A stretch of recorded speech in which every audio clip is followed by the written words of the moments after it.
તો રાજ્યમાં કોરોનાના નવા 176 પોઝિટિવ કેસ સામે આવ્યા છે। અમદાવાદમાં સૌથી વધુ 143 કેસ, વડોદરામાં 13, સુરતમાં પણ 13 નવા કેસ છે। રાજકોટ, ભાવનગરમાં 2 કેસ, આણંદમાં 1। सभी 50, 60, 70 और इस तरह से अलग अलग जिसे हम एल्डरली के कैटेगरी और कोमॉर्बिड जिन्हें और भी बीमारियां थी उस कैटेगरी में कह सकते हैं।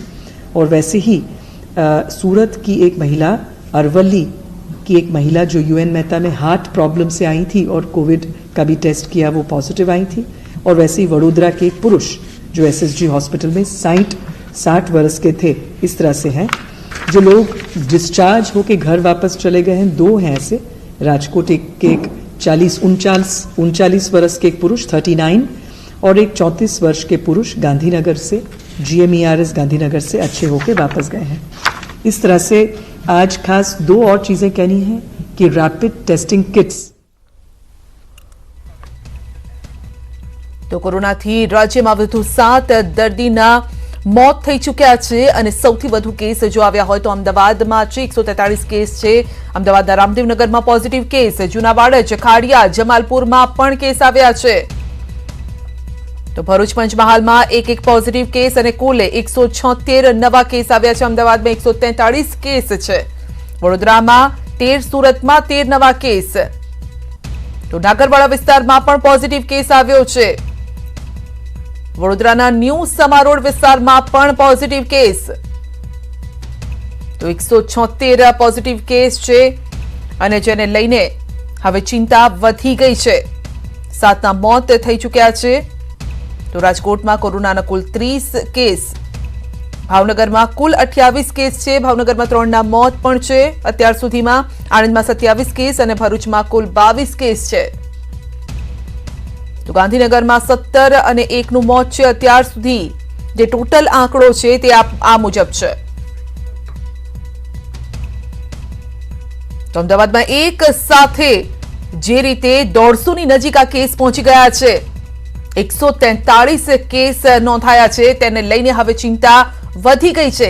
કારણ કે એક તરફ કોટ વિસ્તારમાં કર્ફ્યુ પણ લાદેલો છે, તેમ છતાં કેસની સંખ્યા સતત વધી રહી છે। તો પશ્ચિમ વિસ્તાર, જ્યાં રામદેવનગર વિસ્તારમાં પણ એક કેસ આવ્યો છે, તેને લઈને પણ આ ચિંતા વધેલી છે। કારણ કે શરૂઆતમાં આ વિસ્તારમાં કેસ આવ્યો હતો અને ત્યારબાદ હવે ફરી એક વખત આ વિસ્તારમાં કેસ સામે આવ્યો છે। તો અમદાવાદમાં કોરોનાનું સંકટ વધી રહ્યું છે, કારણ કે સૌથી વધુ જો કેસીસ નોંધાતા હોય તો તે અમદાવાદમાં નોંધાઈ રહ્યા છે।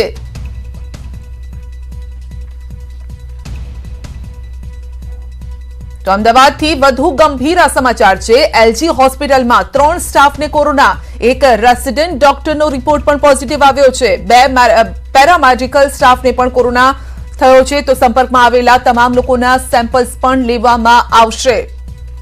તો કોરોના યોદ્ધા પણ હવે કોરોનાના ઝપેટમાં આવી રહ્યા છે। એલજીમાં પહેલા જ આ પ્રકારના કેસ, આ પહેલા 5 કેસ, ત્યારબાદ 4 કેસ અને વધુ આ કેસીસ આવ્યા છે। 3 સ્ટાફને કોરોના થયો છે। તો એલજી હોસ્પિટલના 3 સ્ટાફને કોરોના પોઝિટિવ, એક રેસિડેન્ટ ડોક્ટરનો રિપોર્ટ પણ પોઝિટિવ આવ્યો છે। 2 પેરામેડિકલ સ્ટાફને કોરોના પોઝિટિવ આવ્યો છે। તો તેમના સંપર્કમાં આવેલા તમામના સેમ્પલ્સ લેવામાં આવશે અને રિપોર્ટ કરવામાં આવશે।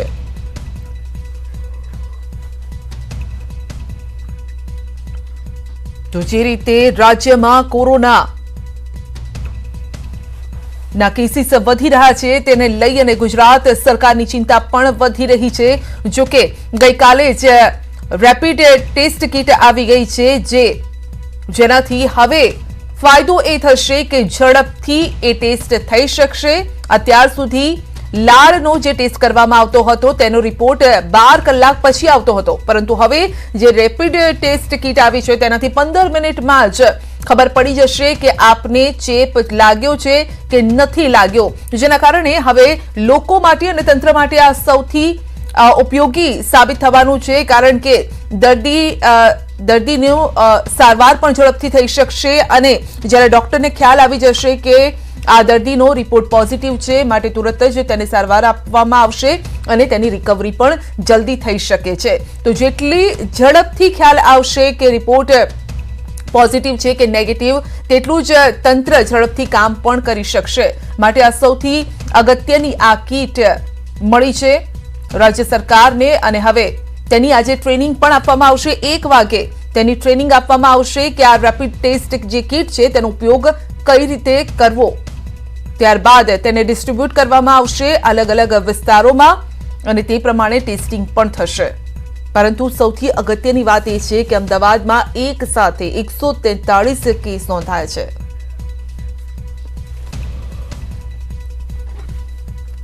તો ગ્રાફિક્સના માધ્યમથી પણ આપણે સમજીએ અમદાવાદમાં અત્યાર સુધીમાં 700 થી વધુ કેસ, ગાંધીનગરમાં 17 કેસ છે કુલ, મહેસાણામાં 4 કેસ છે, સાબરકાંઠામાં 1 જ કેસ છે. રાહતની વાત છે ત્યાં પાટણમાં પણ 15 કેસ છે, 1નું મોત છે.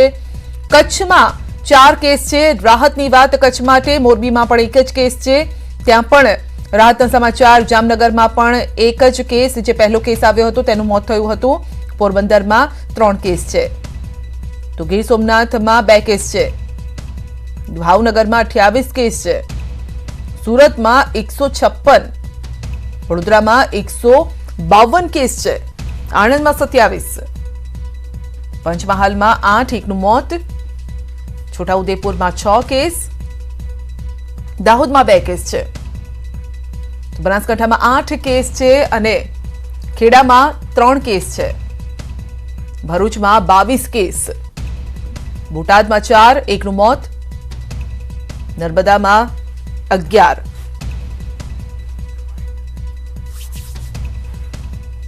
અત્યાર સુધી કુલ 176 પોઝિટિવ કેસીસ આવ્યા છે. આજે 7 જેટલા લોકોનું મરણ થયું છે અને 2 લોકો ડિસ્ચાર્જ થયા છે.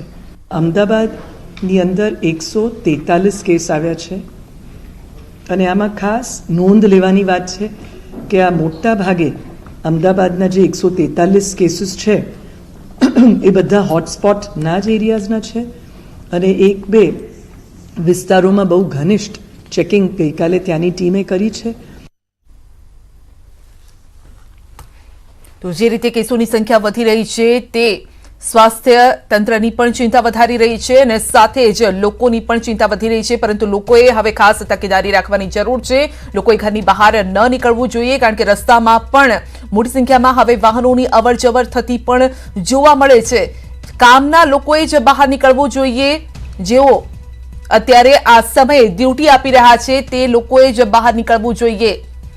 જે લોકો જીવન જરૂરિયાતની ચીજ વસ્તુ લેવા નીકળે છે તેઓએ પણ ખાસ પ્લાનિંગ કરવાની જરૂર છે. અઠવાડિયામાં 1 કે 2 જ વખત તમે ઘરની બહાર નીકળો અને તમામ સામાન લઈ અને ઘરે જાઓ. વારે ઘડીએ જે લોકો બહાર નીકળે છે તે માટે આ વધુ ચિંતાજનક છે. ફક્ત તેઓ માટે જ આ ગંભીર બાબત નથી, પરંતુ તેઓ બીજાના સંપર્કમાં આવી શકે છે અને તેમને ચેપ લાગી શકે છે.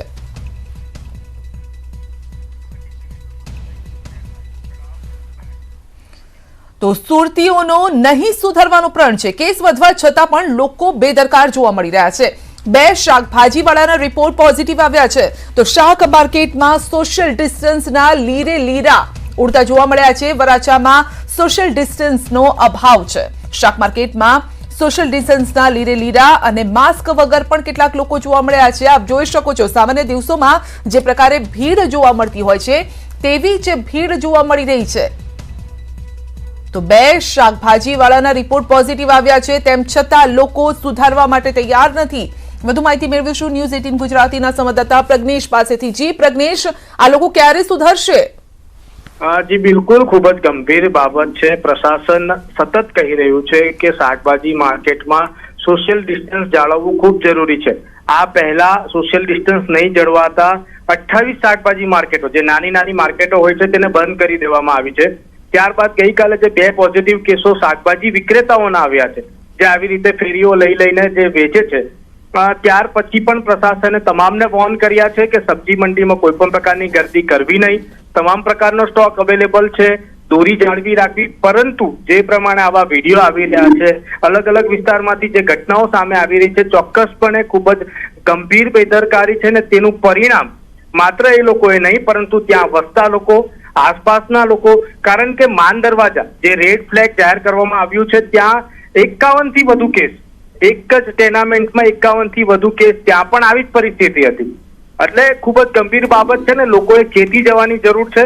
પ્રશાસને આ માર્કેટ પર તાત્કાલિક માણસો મોકલીને ત્યાંથી બધાને ભગાડી દીધા છે. લોકોને સ્પષ્ટ વોર્નિંગ આપવામાં આવી છે કે કોઈ પણ સંજોગોમાં આવા દ્રશ્યો સર્જાશે તો શાકભાજી માર્કેટ અહીંયા ખુલ્લી કરવામાં આવશે નહીં. જી સંધ્યા. જી, એટલે એક તરફ લોકોને નુકસાન જશે, બંને તરફ નુકસાન છે. જો લોકો નહીં સુધરે તો શાક માર્કેટ ફરી ત્યાં ભરાવા દેવામાં આવશે નહીં, અને બીજી તરફ જ્યારે લોકો આ રીતે ભીડ જમાવતા હોય છે ત્યારે તેઓને પણ ચેપ લાગવાની શક્યતા હોય છે. અને જ્યારે સુરતમાં આંકડો 150 ને પાર પહોંચી ગયો છે ત્યારે હવે લોકોએ પણ ખાસ તકેદારી રાખવાની જરૂર છે. જી બિલકુલ સંધ્યા, કારણ કે નુકસાન આમાં બે પક્ષે છે. તમે કીધું તે પ્રમાણે કે એક બાજુ શાકભાજી માર્કેટો જો બંધ થશે તો જે રોજગાર લઈ રહ્યા છે તેમને નુકસાન થશે, રોજ કમાઈને રોજ ખાનાર વ્યક્તિઓનું. બીજી બાજુ જે લોકો ખરીદી કરી રહ્યા છે, ઘરની નજીક જેમને શાકભાજી મળી રહ્યું છે તેમને દૂર જવું પડશે. લોકડાઉનનો સમય છે, કર્ફ્યુ કેટલાક એરિયામાં છે, પોલીસ સાથે ઘર્ષણ થશે, પોલીસ સાથે સામે આવવાનો તકલીફ થશે. એટલે તમામ લોકોએ એકબીજાની પરિસ્થિતિ અને મુશ્કેલીઓમાં વધારો કરી રહ્યા છે. આ જે પ્રોબ્લેમ છે કોરોનાનો, એમાં લોકો જાતે કેર કરીને વધારે સુરક્ષિત રહી શકે છે, નહીં કે પ્રશાસનની મદદ મેળવીને. લોકોએ જાતે કેર કરવાની છે. જાતે કેર કરશે, જાતે સુરક્ષિત રહેશે તો જ ફાયદો થશે. આ માન દરવાજા આપણી પાસે તાજું ઉદાહરણ છે સુરત શહેરમાં કે એક જ ટેનામેન્ટમાંથી 51 કેસ. એના પછી લોકોએ ચેતી જવાની જરૂર છે કે હજી પણ સમય છે.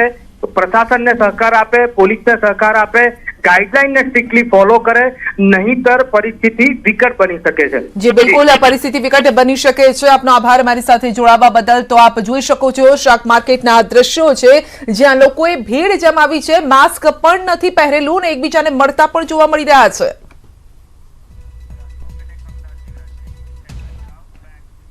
તો અમદાવાદમાં સોશિયલ ડિસ્ટન્સના ધજાગરા ઉડ્યા છે. જીવરાજ પાર્ક વિસ્તારમાં પણ શાકભાજીની લારી પર લોકોની ભીડ જોવા મળી અને વેપારીઓમાં પણ હવે કોરોના ફેલાવાની ચિંતા છે. એક સાથે 7 લારી વચ્ચે કોઈ જ ડિસ્ટન્સ જોવા મળ્યું ન હતું. લોકો પણ ત્યાં મોટી સંખ્યામાં આવી રહ્યા હતા. તો આવા સમયે લોકોએ ચેતવાની જરૂર છે. તો લારી વચ્ચે ડિસ્ટન્સ પણ જોવા મળ્યું ન હતું. એકબીજાની સાથે જ લગોલગ આ લારી લાગેલી છે અને જે વિક્રેતાઓ છે તે પણ એકબીજાની સાથે ઉભેલા જોવા મળ્યા છે. જો કે માસ્ક પહેર્યા છે, દુપટ્ટો ઓઢ્યો છે, પરંતુ સોશિયલ ડિસ્ટન્સ પણ જરૂરી છે.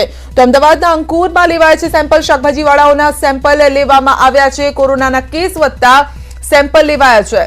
અમદાવાદના અંકુર વિસ્તારમાં સેમ્પલ્સ લેવામાં આવ્યા છે. તો જે પણ શાકભાજી વિક્રેતા છે તેઓના સેમ્પલ લેવાયા છે. કોરોનાના કેસ જે રીતે વધી રહ્યા છે તેને લઈને એક સાવચેતી પણ વર્તવામાં આવી રહી છે.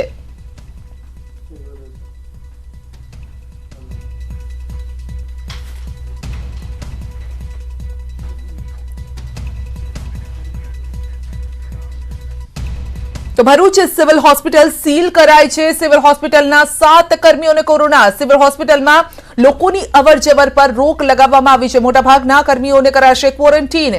ઓપીડીને હંગામી ધોરણે સેવાશ્રમમાં શિફ્ટ કરવામાં આવી છે. કારણ કે સૌથી ચિંતાજનક બાબત એ છે કે ભરૂચ સિવિલ હોસ્પિટલમાં 7 કર્મીઓને કોરોના આવ્યો છે, જેના કારણે સિવિલ હોસ્પિટલ સીલ કરવામાં આવી છે. લોકોની અવરજવર પર પણ રોક લગાવાઈ છે અને મોટાભાગના કર્મીઓને ક્વોરન્ટીન કરવામાં આવશે. ઓપીડીને હંગામી ધોરણે સેવાશ્રમમાં શિફ્ટ કરવાનો નિર્ણય લેવામાં આવ્યો છે. તો વધુ લોકોને આનો ચેપ ન લાગે તે માટે આ તકેદારી લેવાઈ રહી છે. તો આ અંગે જ વધુ માહિતી મેળવીશું ન્યૂઝ 18 ગુજરાતીના સંવાદદાતા અલ્પેશ રાઠોડ પાસેથી. જી અલ્પેશ, સૌથી અગત્યની આ બાબત છે અને ચિંતાજનક પણ કહી શકાય કે સિવિલ હોસ્પિટલના 7 કર્મીઓને કોરોના, જેના કારણે હોસ્પિટલને બંધ કરવી પડી. જી સંધ્યા, જે પ્રકારે સિવિલ હોસ્પિટલના તબીબો અને જે લેબ ટેકનિશિયનોને કોરોના પોઝિટિવ કેસ આવ્યા છે તે જોતા ભરૂચ જિલ્લા વહીવટી તંત્રએ આ અગત્યનો નિર્ણય લીધો છે કે છેલ્લા જે સેવાશ્રમ હોસ્પિટલની અંદર ઓપીડી ખસેડવામાં આવી છે, જેથી કરીને જે દર્દીઓ આવે છે દૂર દૂરથી ગામડાઓથી જે દર્દીઓ આવે છે તેઓને ચેપ ન લાગે. જે 2 દિવસની અંદર ભરૂચ સિવિલ હોસ્પિટલના 7 જેટલા કર્મીઓને કોરોના પોઝિટિવ આવ્યો છે. હજુ પણ ઘણા બધાના સેમ્પલ લેવામાં આવ્યા છે, જે લોકોના રિપોર્ટ બાકી છે. ત્યારે વધુ ચેપ ન લાગે તે માટે આ જિલ્લા વહીવટી તંત્રે મહત્વપૂર્ણ નિર્ણય લીધો છે. જી અલ્પેશ, આપનો આભાર મારી સાથે જોડાવા બદલ. તો ભરૂચ સિવિલ હોસ્પિટલને સીલ કરાઈ છે કારણ કે 7 કર્મીઓને કોરોના પોઝિટિવ આવ્યો છે. તો ઓપીડીને હંગામી ધોરણે સેવાશ્રમમાં શિફ્ટ કરવામાં આવી છે. ભરૂચ સિવિલ હોસ્પિટલને સીલ કરાઈ છે. સિવિલ હોસ્પિટલના 7 કર્મીઓને કોરોના પોઝિટિવ. તો લોકોની અવરજવર પર પણ રોક લગાવાઈ છે. મોટાભાગના કર્મીઓને ક્વોરન્ટીન કરાશે.